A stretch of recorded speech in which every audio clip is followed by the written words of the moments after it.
कहानी है रामपुर गांव की, जहां के मर्द महिलाओं को हमेशा नीचा दिखाने की कोशिश में रहते।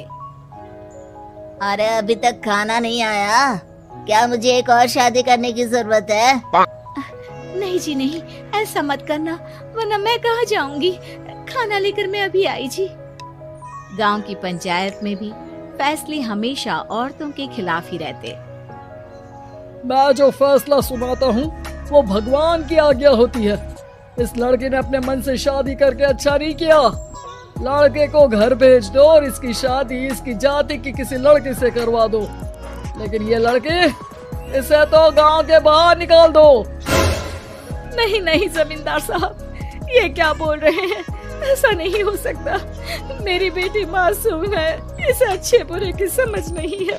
अरे कहाँ जाएगी ये बेचारी? कहाँ जाएगी? इतनी चिंता है तो पूरे परिवार का गांव निकाला कर देते हैं। बेचारे पूरे बसे बसाए परिवार को गांव छोड़ना पड़ता है। चाहे जो हो, अगर बेटियों को कंट्रोल नहीं कर सकते तो गांव में रहने का कोई मतलब नहीं है।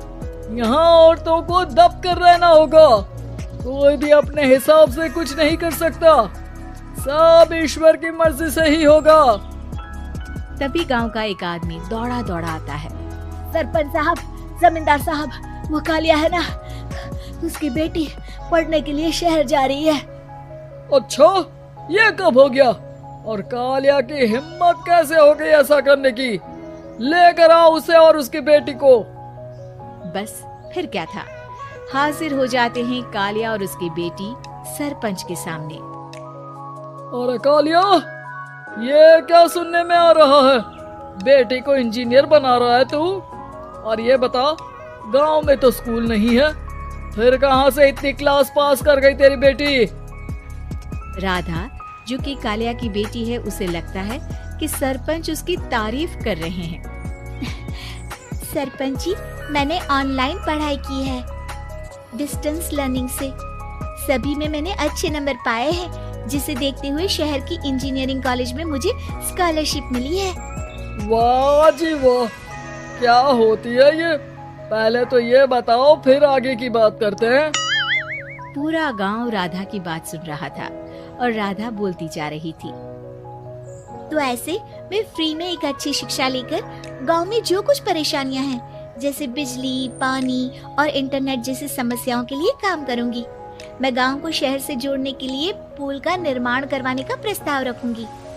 मुझे पूरी उम्मीद है कि जल्द ही हमारा गांव भी तरक्की की राह पर चल पड़ेगा। राधा की बात सुनकर सारे गांव वाले ताली बजाने लगते हैं। सरपंच को समझ नहीं आता कि वो क्या करे। चुप रह नादान लड़की, गांव के खिलाफ जाने के लिए तुझे गांव से बेदखल कर दिया जाएगा, वो भी पूरे परिवार के साथ। और हाँ, अगर ठीक से गांव में रहना चाहती है तो ये पढ़ाई लिखाई छोड़ दे। हम तेरे लिए गांव का कोई होनहार लड़का देखेंगे। तभी गांव का एक आदमी बोल पड़ता है। अरे नहीं नहीं सरपंच जी, राधा बिटिया जो बता रही है, अगर वैसा हो जाए तो हम लोगों को पैसा कमाने के लिए बाहर नहीं जाना पड़ेगा। हाँ जी, और ना ही कोसों दूर पानी के लिए भटकना पड़ेगा। हमारे बच्चे भी अच्छी पढ़ाई कर सकेंगे और आगे बढ़ेंगे, ना कि हमारी तरह खेती करते बैठेंगे। क्यों गांव वालों, राधा बिटिया का साथ देना चाहिए ना। सरपंच देखता है कि गांव राधा के साथ है तो वो चुप हो जाता है। वो घर आकर अपने सलाहकार से बात करता है, जो बहुत ही चालाक किस्म का इंसान होता है। अरे सरपंच साहब, आपको बहुत ही होशियारी से काम लेना पड़ेगा। एक बार गांव तरक्की कर गया, यहाँ के बालक पढ़ लिए तो कोई ना पूछेगा आपको। और फिर ये जो बेटा और बेटी है ना आपके, इनको भी आम लोगों की तरह ही जीवन जीना होगा। हाँ, लेकिन करे तो क्या करे? वो ना आप मुझ पर छोड़ दीजिए, बस मैं जैसा बोलूं करते जाइए। अगले रोज सुबह जब गांव वाले सोकर उठते हैं तो राधा के घर के बाहर और साथ ही वो लोग जिन्होंने राधा का सपोर्ट किया था, उनके घर के आगे लाल रंग से कल आऊंगी लिखा होता है। कल आऊंगी, ये क्या होता है? अरे यह तो खून से लिखा है, लगता है कोई भूत प्रेत या चुड़ैल का साया है। चलो सरपंच जी के पास चलते हैं। सभी सरपंच के पास जाकर उसे सारी बात बताते हैं। अरे ये तो बड़ी मुश्किल की बात है। चलो मैं एक बाबा को जानता हूँ, उन्हें बुला लेता हूँ। सरपंच बाबा को लेकर गांव के घर के बाहर जाता है। ओहो, तो ये वो चुड़ैल है जो उन लोगों को निशाना बनाते हैं जो गांव को बदलने का सपना देखते हैं। वो गांव को ऐसे ही संपन्न देखना चाहती है, वो नहीं चाहती कि कोई बाहरी यहाँ का कायाकल्प करे। क्या तुम लोगों में से किसी ने गांव को बदलने की सोच रखी है? तभी राधा की माँ रोते रोते आती है। मेरी राधा घर से गायब हो गई है। अरे कोई तो बचाओ, मेरी बच्ची कहाँ गई?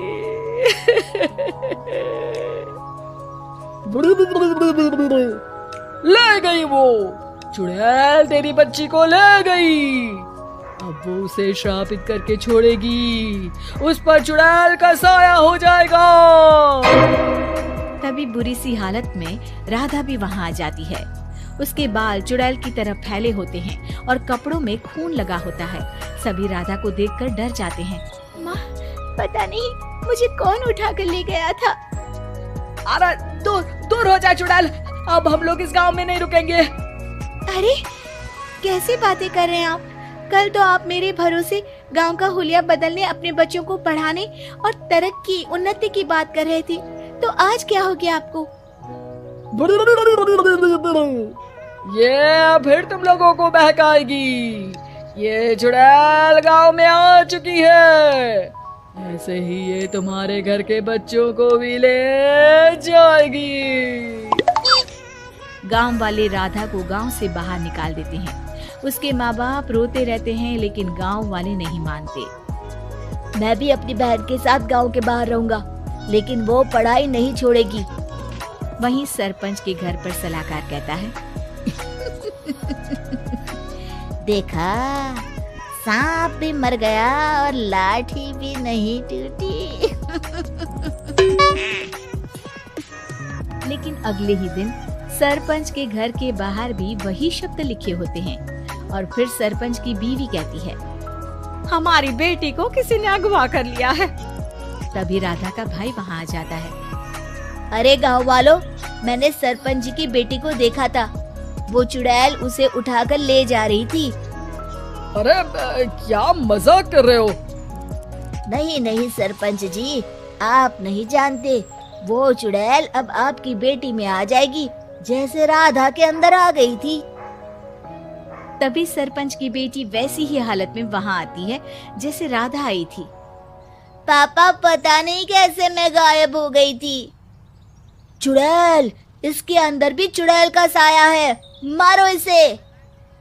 अरे नहीं नहीं, इसे भी राधा के पास गांव के बाहर ही भेज दो। अरे चुप रहो, मेरी बेटी कहीं नहीं जाएगी और चुड़ैल वुड़ैल कुछ नहीं होता है।